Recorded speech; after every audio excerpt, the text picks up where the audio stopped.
Let me start out with this slide right there. This slide, as you'll see, is now a couple of years old. Seattle Times, March 2009, Craig Mundy, Microsoft, our giant software friends right down the block over here, okay? This was an interview that he gave in the Seattle Times. Many people who want to be prepared for the work in the technical community are finding that it's community colleges that have become the training ground. Well, I happen to know this is absolutely true whether Craig Mundy said it or not.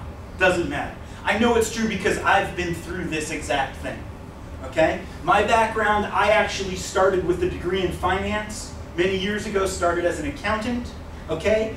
Then over the course of years, and you can see I'm kind of an old guy now, but over the course of years, I moved more and more into the IT profession, more and more into both development, project management, and ultimately testing. Okay? And I found that it was incredibly important to keep supplementing my skills by coming back and getting more classes. And most of the classes I got were actually here. Now, I didn't go through the software test engineer program here. Okay, that program didn't exist in the way that it does now when I was going through. Okay, but I did take a variety of the technical classes to supplement my skill set, and it made a tremendous difference.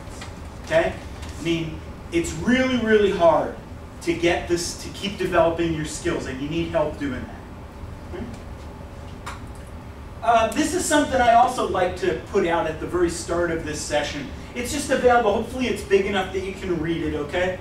The core of this is simply something that actually came from a Federal Reserve Bank annual report, which doesn't seem like it ties to software tests at all. But what you'll see is it's about lifetime learning, okay? If you want to be in this profession, the discipline of software test, the profession of software development, if you want to be in this profession, you are definitely signing up for lifetime learning. You've got to keep learning new stuff. It's not a bad thing. It's actually a fun thing. It's a challenge. But you've got to keep learning. What do you know? You never know enough. Every person who starts in this profession starts with certain skills gaps, and it's incumbent on you to realize what your skill gaps are and how can you improve them. Hi, come on in. Okay? So, who am I? My email is up there. I think it's just recently changed, so it's tomwilk@exceedtt.com. You're welcome to get in touch with me after this session with personal questions. Okay? I'm presently one of the adjunct faculty members here. I think I've been involved in the software test engineer courses for about 3 years now. I also work as a test consultant.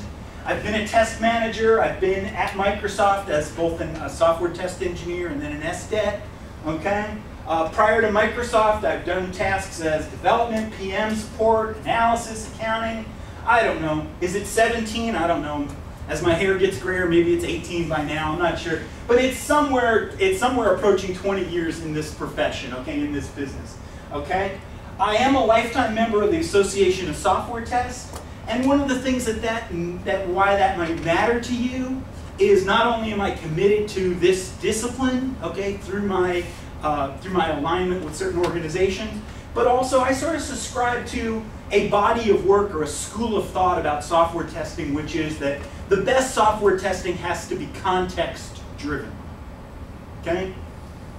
What I think that means is I can't tell you that this or that or some other practice are always going to be the best. The best practice for how to test software, it has to fit into the context of the project. If you work at Microsoft, there are certain methodologies you need to follow, certain sets of expectations. If you work in a really small shop that's doing paired programming, doing test-driven development, doing agile development and such, there may be different methodologies. If you work on a project that has to go out the door in a week, there may be completely different practices for how to best test it, as opposed to a project that doesn't go out for a year. It's all, to me, it's all about context. Okay? Somewhere I got to the end and I didn't want to get there, sorry.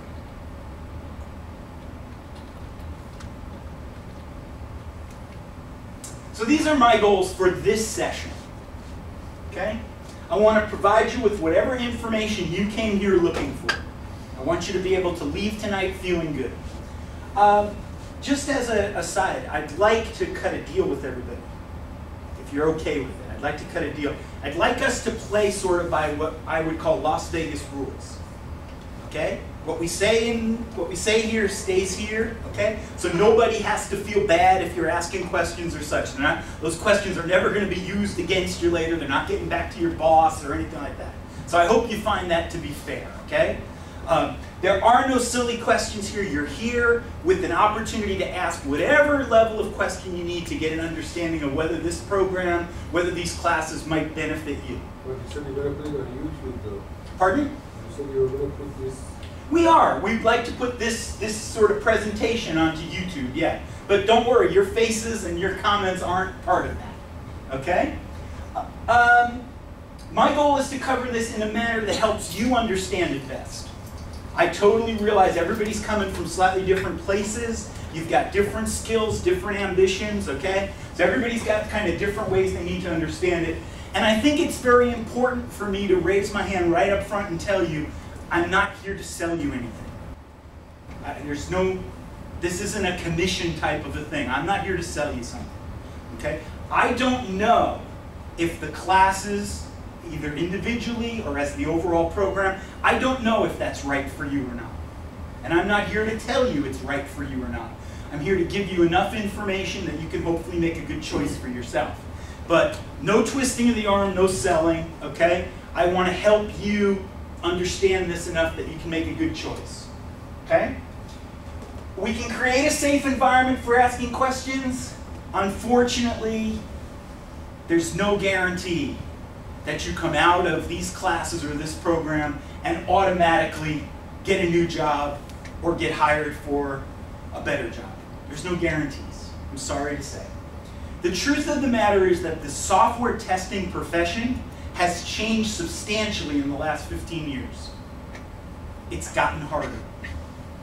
Once upon a time, going back 10, 15 years, it was possible to get a job as a software test engineer if you could spell Windows.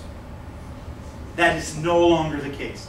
The bar for technical knowledge now has gone up substantially. Okay? The bar has gone up a lot. Okay? So if you choose that this is a path you want to go down, you need to think about it as a journey, not as 3 classes and I'm there. This will be a journey for you to learn all the things you need to learn. But there shouldn't be any doubt that there's ample opportunity, okay?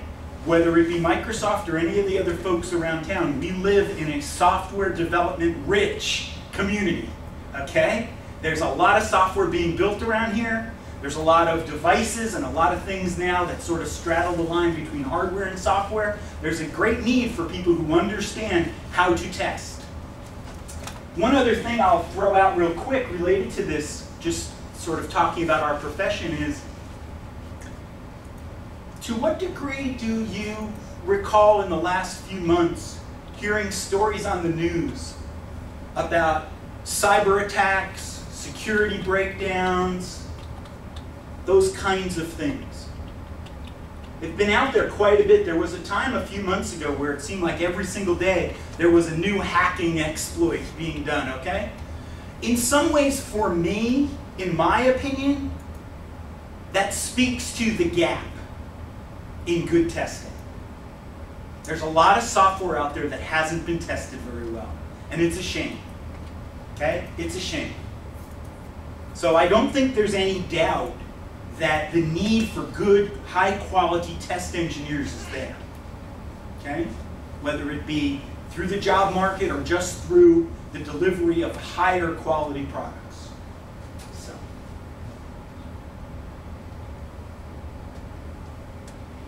we have a very large class tonight, so I don't think it's appropriate to go person by person.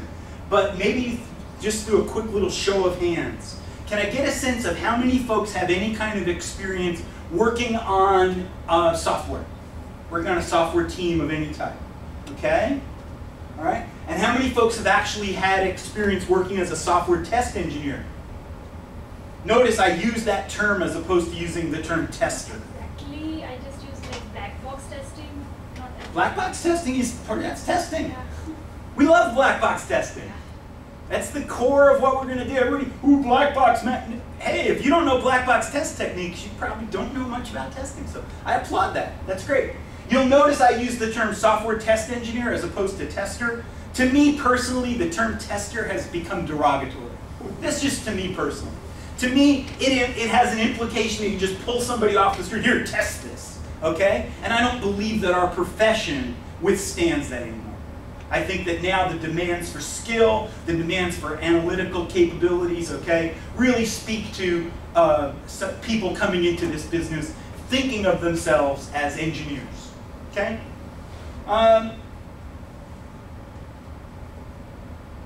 Maybe just randomly, a few of you who already have a sense, can you just shout out for me a sense of some of the most important things you want to make sure you get out of this session? I think everyone came here with some sense of what they wanted. Are there some special things you want to make sure I cover? Yeah? So if someone is not from any computer-related background, like what level of basic teaching do you go to with this? Awesome. I will cover that. I'll cover that probably in the second module. Promise I'll cover that. Is there anything else you'd like me to cover? To make sure that I cover it? No? Yeah? Like as you said, I've also done black box testing mostly, Uh-huh. and a little bit of ASP. So from this certificate program, how comfortable have you seen students, have become with using, C# or other type of scripting languages? How comfortable are they using those languages? Well, comfortable is not the word. Okay. Comfortable. Will they be skilled enough to? Oh, gotcha. Okay, I'll make sure to cover that as well. I'll make sure to cover that. One thing I'll cover right away related to that question is a simple point. Going back through the last 10 or 15 years, there may have been a question 10 or 15 years ago about the need to know programming if you were going to be a test engineer. That may have been a question. It's no longer a question. I'm sorry for those of you that aren't comfortable, I'm sorry, but my job is to be honest with you, okay? The opportunities to be an effective software test engineer are very limited if you don't have a basic understanding of programming. I'm not saying that you need to be a developer level software writer, okay? But you can't be afraid of code. You're going to have to read some code. You're going to have to know how to write some code. And for those of you that are concerned by that, okay, yes, there are some opportunities in software testing that you can do and not have to deal with code, but they are very few, okay? So if you want to start in this profession and you want to have a rich career path for years to come, you're going to have to get past the coding aspects, okay? I'll talk in a little more depth about the C# and such and the scripting, okay, when we get down to that in another module. Sound good?